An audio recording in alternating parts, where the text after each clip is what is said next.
നമസ്കാരം. സിറ്റി ന്യൂസിലേക്ക് സ്വാഗതം. ശക്തമായ കാറ്റിൽ വലിയന്നൂരിൽ റോഡിൽ മരം വീണ് ഗതാഗതം സ്തംഭിച്ചു. കണ്ണൂർ മട്ടന്നൂർ റൂട്ടിൽ വലിയന്നൂരിൽ റേഷൻ പീടികയ്ക്ക് സമീപമാണ് കൂറ്റൻ മരം റോഡിലേക്ക് വീണത്. രാവിലെ 7 മണിയോടുകൂടി ആഞ്ഞടിച്ച ശക്തമായ ചുഴലിക്കാറ്റിലായിരുന്നു മരം റോഡിലേക്ക് കടപുഴകി വീണത്. ഏറെ നേരത്തെ ശ്രമത്തിനൊടുവിലാണ് ഗതാഗതം പുനഃസ്ഥാപിക്കാനായത്.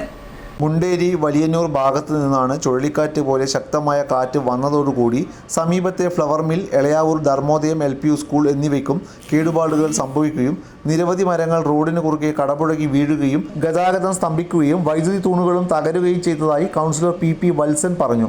ഈ കാലോടുകൂടിയാണ് ഒരു ചുഴലിക്കാറ്റ് ഈ മേഖലയിലാകെ ആഞ്ഞടിച്ചത്. അത് ഭീതിതമായൊരു അനുഭവമാണ് അതുകൊണ്ട് ഉണ്ടായിട്ടുള്ളത്. അത് ഇത് മുണ്ടേരി വലിയന്നൂർ ഭാഗത്ത് നിന്ന് ഈ എളയാവൂരിൻ്റെ ഈ പ്രദേശത്തേക്കാണ് വന്നത്. വളരെ ദുരിതങ്ങളാണ് അത് വിതച്ചിട്ടുള്ളത്.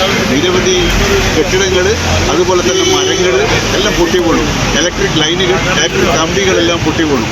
അത് മാത്രമല്ല, ഇവിടെ കച്ചവടം ചെയ്തിരുന്ന ഒരു പെട്ടിപ്പൊടിയ കച്ചവടക്കാരൻ പെട്ടിയടക്കം എടുത്തുകൊണ്ട് മുകളിലേക്ക് പോവുകയും താഴേക്ക് പോവുകയും ചെയ്തു. അയാൾക്ക് പരിക്ക് പറ്റി. അങ്ങനെ ഒരു വല്ലാത്ത രീതിയിലുള്ള ഒരു ദുരന്തമാണ് ഈ മേഖലയിലാകെ വന്നിട്ടുള്ളത്. ജനങ്ങളാകെ ഭീതിയിലാണ്. നിരവധി സന്നദ്ധ പ്രവർത്തകരും ഫയർ സർവീസുമെല്ലാം ഒത്തുചേർന്നുകൊണ്ടാണ് ഈ ദുരിതാശ്വാസ പ്രവർത്തനങ്ങൾ ഇവിടെ നടത്തിയിട്ടുള്ളത്. കണ്ണൂരിൽ നിന്നും ഫയർഫോഴ്സും നാട്ടുകാരും ചക്കരക്കൽ പോലീസും സ്ഥലത്തെത്തിയാണ് മരങ്ങളും മറ്റും മുറിച്ചു മാറ്റി ഗതാഗതം പുനഃസ്ഥാപിച്ചത്. മന്ത്രി രാമചന്ദ്രൻ കടന്നപ്പള്ളി സ്ഥലം സന്ദർശിച്ചു. ഇവിടെ എത്തിയപ്പോഴാണ് ഗൗരവം മനസ്സിലായതെന്നും കാലവർഷക്കെടുതി അതിരൂക്ഷമായിരിക്കുകയാണെന്നും പ്രകൃതിക്ഷോഭത്തിന് ഒന്നും ചെയ്യാനില്ലെന്നും അടിയന്തര പ്രാധാന്യത്തോടെ ഉത്തരവാദപ്പെട്ടവരുടെ ശ്രദ്ധയിൽപ്പെടുത്തി വേണ്ട നടപടി കൈക്കൊള്ളുമെന്നും മന്ത്രി പറഞ്ഞു. ഇവിടെ എത്തിച്ചേർന്നപ്പോഴാണ് ഇതിൻ്റെ ഗൗരവം മനസ്സിലായത്. നാട്ടിൻ്റെ നാനാഭാഗങ്ങളിലും ഇതുപോലുള്ള വളരെ ഗുരുതരമായ പ്രത്യാഘാതങ്ങൾ ഇല്ല. പ്രകൃതിക്ഷോഭത്തിന് മുമ്പിൽ മറ്റൊന്നും ചെയ്യാനില്ല. പ്രകൃതിക്ക് ശേഷം കാര്യങ്ങൾ ചെയ്യുക എന്നുള്ളതാണ്. ഇത് അടിയന്തര പ്രാധാന്യത്തോടുകൂടി ചില സംഭവങ്ങൾ ഉത്തരവാദപ്പെട്ട ശ്രദ്ധപ്പെടുത്തു.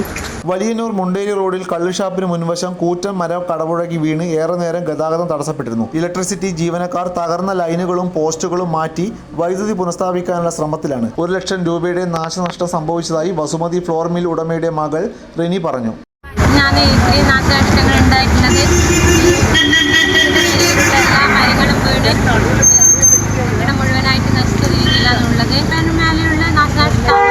കണക്കാക്കുന്നത് അത്രയൊന്നും മതിയാവില്ല. ഉള്ളിൽ മെഷീനറീസ് ഉണ്ട്, പിന്നെ ഇലക്ട്രിക്കിൻ്റെ ബോർഡ് മുഴുവൻ നശിച്ച രീതിയിലാണ് ഉള്ളത്. സമാനമായ സംഭവം തൊട്ടടുത്ത ദിവസം അടുത്ത പ്രദേശമായ വാരം, പെരിങ്ങളായി ഭാഗങ്ങളിലും സംഭവിച്ച് നിരവധിയായ നാശനഷ്ടങ്ങൾ സംഭവിച്ചിരുന്നു.